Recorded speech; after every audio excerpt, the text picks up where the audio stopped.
Best health packages up to 80% discount. Tirumala Diagnostics. Om Namo Venkatesaya. Suman TV ప్రేక్షకులకు స్వాగతం. భగవంతుడికి మన మీద ఉండేటువంటి ప్రేమ ఎక్కువ, మనకు భగవంతుడి మీద ఉండేటువంటి ప్రేమ ఎక్కువ అనేటువంటి ప్రశ్న వేసుకుంటే భగవంతుడికి మన మీద ఉండేటువంటి ప్రేమే చాలా ఎక్కువట. మనం ఏదో చాలా ప్రేమ కలిగినటువంటి వాళ్ళుగా భగవంతుడి దగ్గరికి వెళతాము అని చెప్పి అనుకుంటూ ఉంటాం, కానీ ఈ ప్రేమలో ఎంతో స్వార్థభావన అనేది ఉంటుంది మనకి. ఎప్పుడైతే మన పూరితమైనటువంటి కోరికలు తీరవో అప్పుడు ఆ భగవంతుడిని కూడా వదిలేయటానికి సిద్ధమైపోతూ ఉంటాం మనం. కానీ భగవంతుడు అలా కాదు. తన అనుకున్నటువంటి వాళ్ళ కోసం ఎంతైనా చేయటానికి సిద్ధపడేటువంటి వాడు.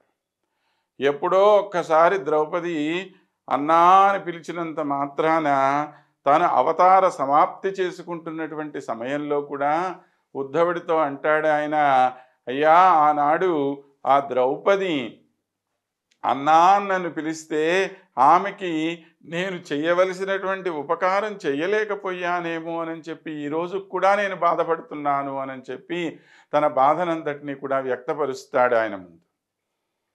ఇది భగవంతుడికి మన మీద ఉండేటువంటి ప్రేమ. కాబట్టి అటువంటి అత్యంత ప్రేమ కలిగినటువంటి భగవంతుని యొక్క ప్రేమ ఔన్నత్యాన్ని తెలియచేస్తూ ఈనాటి పాశురాన్ని మనకి అనుగ్రహిస్తున్నది గోదమ్మ. మాలే మణివಣ್ణ మార్గళి నీరాడువాన్ மேலையான் செய்வனகள் வேண்டுவன கெட்டியேல் ஞாலத்தை எல்லாம் நடுங்க முரல்வன பாலன்ன வண்ணத்துவுன் பாஞ்சசன்னியமே போல்வன செங்கங்கள் பொய்ப்பாடுடையனவே சால பெரும் பறையே பல்லாண்டிசை பாரே கோலவிளக்கே கொடியே விதானமே ஆலிநிலையாய் அருள் போலோ ஆலிநிலையாய் அருள் ஏலோ ఎంబావాయ్. శ్రీకృష్ణుడి దగ్గరికి వెళ్ళి ప్రార్థన చేస్తూ చెప్తున్నారు, అత్యంత ప్రేమ కలిగినటువంటి వ్యామోహం కలిగినటువంటి వాడు. అంటే ప్రేమ కన్నా తరువాత స్టెప్ వ్యామోహం. అంటే అంత వ్యామోహం కలిగినటువంటి వాడా నువ్వు మణివಣ್ణ, నువ్వు దాన్ని దాచుకోవాలన్నా కూడా నీకు మా మీద ఎంత ప్రేమ ఉందో దాన్ని దాచుకోలేవు నువ్వు. అంటే మణిలో లోపల ఉండేటువంటిది కూడా ఏది ఉండదు వస్తువు, లోపల ఉండేది కూడా తెలిసేటువంటి ప్రకాశం కలిగినటువంటిది మణి. కాబట్టి నీకు మా మీద ఎంత ప్రేమ మనసులో ఉంది అనేటువంటిది నువ్వు దాచిపెట్టాలనుకున్నా దాగేటువంటి విషయం కాదయ్యా అది. మేము ఇక్కడికి వచ్చింది దేనికోసం? మార్గళి నీరాడువాన్, ఈ మార్గశీర్ష మాసంలో మేమందరం కూడాను స్నానం చెయ్యాలి అనేటువంటి ఉద్దేశంతో వచ్చాము ఇక్కడికి. బాగు, ఎవరు చెప్పారమ్మా మిమ్మల్ని ఇలా స్నానం చేయమని? ఇదేమన్నా వేదోక్తమా అని అంటే, అయ్యా మా పెద్దలైనటువంటి వాళ్ళు చెప్పారు. వేదానికి కూడా మూలమైనటువంటిది ఆచారమైనటువంటి, కాబట్టి ఆచారం అనేటువంటిది ఇది అని చెప్పి మా పెద్దవాళ్ళు చెప్పారు, మేము పాటించేస్తున్నాం దాన్ని. మేలయ్యార్ శైవన్గళ్, పూర్వులందరూ కూడాను దీన్ని ఆచరించినటువంటి వాళ్ళేను. ఇది యదాచరతి శ్రేష్ఠ తత్తేవ ఇతరో జనా సయత్ ప్రమాణం కురుతే లోకస్తదనువర్తతే అని చెప్పారు కదా. కాబట్టి మహానుభావులైనటువంటి వాళ్ళు ఏదైతే ఆచరించి చేసి చూపిస్తూ ఉన్నారో దాన్ని పాటించటం కదా సాధారణమైనటువంటి వాళ్ళందరి యొక్క కర్తవ్యం. కనుక మేము అది చేస్తున్నామయ్యా అని చెప్పారు వీళ్ళు. వేండువన కెట్టియల్. సరే, ఇప్పుడు ఈ మార్గశీర్ష మాసంలో వ్రతంలో ఏదైతే ఉందో దీనికి స్నానం చేయడానికి కొన్ని పరికరాలు కావాలి కదా. స్నానం చేయడానికి వెళ్ళినప్పుడు మనం కూడా ఓ సబ్బు, షాంపూ, ఇవి అవి ఏవో తీసుకొని పోతూ ఉంటాం కదా. అలాగా మేము చేయాలనుకుంటున్నటువంటి స్నానానికి మాకు ఏం కావాలో చెప్తాం వినమన్నారు. ఏమిటి దాని యొక్క అంతరార్థం కూడా విందాం మనం. ஞானத்தை எல்லாம் నడుంగ మురల్వన పాలన్న వన్నత్తు పాంచజన్యమే పోల్వన శంగంగళ్ అని అన్నారు. అంటే ఈ భూమండలమంతా శబ్దించేటట్లుగా తెల్లగా ఉండేటువంటి నీ యొక్క పాంచజన్య శంఖాన్ని పోలినటువంటి శంఖాలు మాకు కావాలి. ఏమిటి పాంచజన్య శంఖం నుంచి వచ్చేటువంటి నాదము? ప్రణవనాదం, ఓంకారం. అది మూలమైనటువంటి నాదం. కాబట్టి మూలమైనటువంటి ఆ శక్తి మాకు కావాలి. దానితో పాటు ఇంకా పొయ్పాడుడయ్యనవే శాల పెరుంపరయ్యే, లోపల బాగా విశాలమైనటువంటి, బాగా వైశాల్యము కలిగినటువంటి, పెద్దదైనటువంటి పరా అనేటువంటి ఒక వాయిద్యం కావాలి. ఏం చెప్తుంది ఈ పరా అనేటువంటిది? నాకు సంబంధించింది కాదు, నా మమ అని.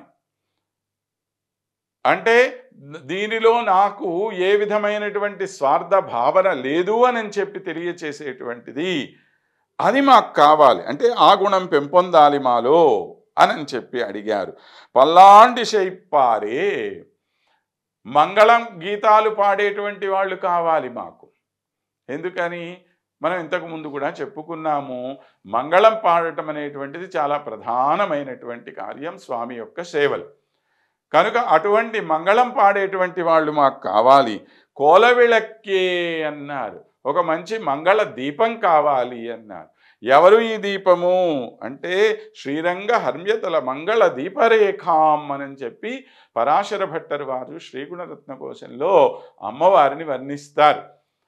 శ్రీరంగం అనేటువంటి ఒక ప్రాకారానికి అద్భుతమైనటువంటి మంగళ దీపంగా వెలసిల్లుతున్నటువంటి మహనీయురాలైనటువంటి ఓ శ్రీరంగనాయకి తల్లి అని చెప్పి.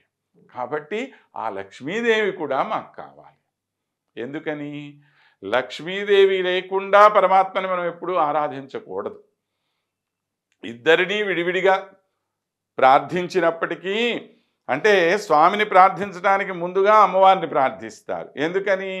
ఈమె ద్వారా స్వామిని గనక మనం చేరితే సులభంగా స్వామి మన మీద అనుగ్రహం చూపిస్తాడు అనేటువంటి భావనతో. కనుక అటువంటి భావనతో ముందుగా ఆమెని మనము అమ్మవారిని తీసుకున్నప్పటికీ, స్వామిని విడిగా తీసుకున్నప్పటికీ ఆరాధించేటప్పుడు మాత్రం కలిసే ఆరాధించాలి. అలా చెయ్యకపోతే శూర్పణఖ నాశనం అయిపోయినట్లుగా, రావణాసురుడు నాశనమైనట్లుగా మనం నాశనం అవుతామట. శూర్పణఖ ఏం కోరుకుందండి? స్వామి చాలు అనుకుంది, అమ్మ అక్కర్లేదు అనుకుంది. రావణాసురుడు ఏమనుకున్నాడు? అమ్మ చాలు, స్వామి అక్కర్లేదు అనుకున్నాడు. ఇద్దరు పోయారా లేదా? మన పరిస్థితి అదే అవుతుంది. కనుక ఆమె కూడా మాకు కావాలి. ఆమె ఉంటేనే మాకు. తరువాత కొడియే వితానమే, ఒక మంచి జెండా కావాలి అన్నారు. పైన ఉండేటువంటి మేల్కట్, చాందిని వస్త్రం అంటాం దాన్ని. ఎవరు ఈ చాందిని అంటే భగవంతుడికి రకరకాల రూపంలో దాససఖా వాహనం, ఆసనం, ధ్వజం, యస్తే వితానం యజనం త్రయీమయ అని చెప్పి గరుత్మంతుడికి భగవానుడికి వివిధ రూపాల్లో సేవ చేసేటువంటి మహనీయుడు గరుత్మంతుడు. ఆ గరుడాళ్వారు మాకు కావాలి. అంటే వీళ్ళందరూ ఉంటే వీళ్ళందరితో కలిసి మేము నిన్ను సేవించాలి. గరుత్మంతుడికి ఏ విధమైనటువంటి స్వామి మీద అత్యంతమైనటువంటి భక్తి ఉందో, ప్రేమ ఉందో, అటువంటి ప్రేమ కావాలి. నిత్యము స్వామిని అంటిపెట్టుకుని ఉండేటువంటి ఆ నిత్యానపాయిని అయినటువంటి లక్ష్మీదేవి ఏ విధంగా ఉందో అలా మేము నిన్ను అంటిపెట్టుకొని ఉండాలి. తరువాత ఇవన్నీ మాకు కావాలి. అంటే శ్రీకృష్ణుడు అన్నట్ట, ఏమమ్మా ఇన్ని అడుగుతున్నారే, ఇవన్నీ నేను ఎలా ఇవ్వగలను, నా వల్ల కాదన్నాడు. అనేసరికి ఆలినిలయ్యాయ్ అరుళ్ అన్నారు. అయ్యా, సముద్రం మొత్తము ప్రళయం వచ్చేసి అన్నీ మునిగిపోతే చిన్న మర్రి ఆకు మీద పడుకొని నువ్వు ఉన్నావే. ఆనాడు స్వామి కరారవిందేన పదారవిందం ముఖారవిందే వినివేశయంతం వటస్య పత్రస్య పుటేశయానం బాలం ముకుందం మనసా స్మరామి అని అంటున్నాం కదా మనము. ఈ ప్రళయ జలధి మధ్యలో ఒక చిన్న మర్రి ఆకు మీద ఒక పిల్లవాడు పడుకోవటం ఏంటి? సాధ్యమయ్యే విషయమా? ఎవరన్నా పడుకోగలరా చెప్పండి? ఇంత మర్యాద ఉంటుంది. మరి అలాంటి అద్భుతమైనటువంటి కార్యం చేయగలిగినటువంటి నీకు మేము అడిగినటువంటి 4 చిన్న చిన్న పదార్థాలు ఇవ్వలేవా? ఊరుకో స్వామి, మరి ఇలా మాట్లాడేస్తావే నువ్వు గనక కృప చెయ్యాలి అనుకుంటే ఏదైనా ఇవ్వగలిగినటువంటి సామర్థ్యం కలిగినటువంటి వాడివి కనుక స్వామి మా ప్రార్థన మన్నించు, మా దగ్గరికి రా, మేము అడిగినటువంటి ఈ చిన్న చిన్న కోరికలు మాకు. మళ్ళీ ఈ కోరికలు దేనికోసం? నీకు సేవ చేయటం కోసమే. వీళ్ళ స్వార్థం లేదు దానిలో, అది గుర్తుంచుకోవాలి మనం. కోరికలు కోరుతున్నారు కానీ ఆ కోరికలు దేనికోసం? మరలా భగవంతుడికి సేవ చేయటం కోసమే కోరుతున్నటువంటి కోరికలు కనుక ఇటువంటి కోరికలు కోరడంలో తప్పులేదు. స్వార్థపూరితమైనటువంటి కోరికలు మాత్రం ఉండరాదు అనేటువంటి విషయాన్ని మనకి ఈ పాశురం ద్వారా తల్లి తెలియచేసింది అని తెలుసుకుంటూ ముందుకు సాగుదాం. అంతవరకు స్వస్తి.